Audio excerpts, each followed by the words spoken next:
ഓ പാവനാത്മാവേ, അഗ്നിനാളമായി അഭിഷേകാഗ്നിയായി എഴുന്നള്ളുക. വരിക, വാഴുക. ആത്മാവിൻ മാധുര്യമേ, വെളിവിൻ കതിരേ, ആത്മാവിൻ തണുപ്പേ,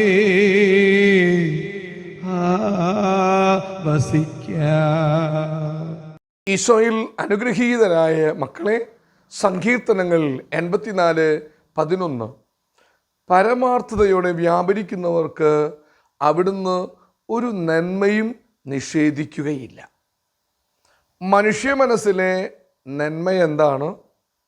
ദൈവ സമക്ഷത്ത് എന്താണ് നന്മ എന്ന് നമ്മൾ ചെറിയ ഒരു ശൈലിയിൽ മനസ്സിലാക്കി വയ്ക്കുന്ന നല്ലതാണ്. ഒരു പക്ഷേ ഇന്ന് ദൈവജനം അല്ലെങ്കിൽ പൊതുസമൂഹം നന്മ എന്ന് പറയുന്നത് എന്തിനെക്കുറിച്ചാണ്? സൗഭാഗ്യം എന്ന് പറയുന്നത് എന്തിനെക്കുറിച്ചാണ്?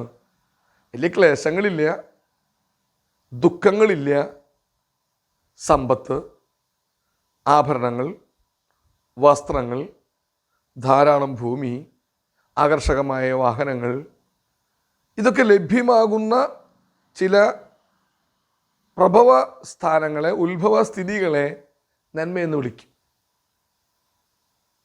പക്ഷെ ദൈവത്തിൻ്റെ ഭാഗത്തു നിന്ന് മനുഷ്യൻ്റെ നന്മ എന്ന് വിവക്ഷിക്കുക അവൻ്റെ ആത്മാവിൻ്റെ സുസ്ഥിതിയാണ്. അത് ആത്യന്തികമായി അവൻ രക്ഷ അനുഭവിക്കുന്നതാണ്. എന്താണ് രക്ഷ? ദൈവത്തോടുകൂടെ ചിരകാലം ആയിരിക്കുന്ന, ദൈവവുമായി ചിരമായി സ്ഥിരമായി ഐക്യത്തിലേർപ്പെട്ട് കഴിയുന്ന ആ സ്ഥിതിക്കാണ് രക്ഷ എന്ന് വിളിക്കുക. പാപമില്ല, സുഹൃതങ്ങളും കൃപയും നിറഞ്ഞ പ്രശോഭിതമായ പ്രകാശിതമായ ഒരു ജീവിതം. പരമാർത്ഥതയോടെ വ്യാപരിക്കുന്നവർക്ക് അവിടുന്ന് ഒരു നന്മയും നിഷേധിക്കുകയില്ല. അപ്പോൾ പരമാർത്ഥമായ ഒരു വ്യാപരണ ശൈലി നമുക്ക് ആർജിക്കേണ്ടിയിരിക്കും.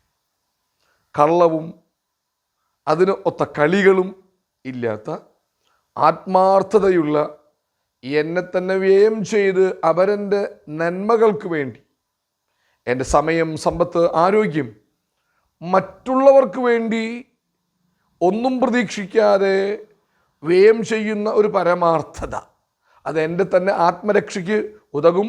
എൻ്റേതായ ഒരു നന്മയും ദൈവം നിഷേധിക്കുകയില്ല.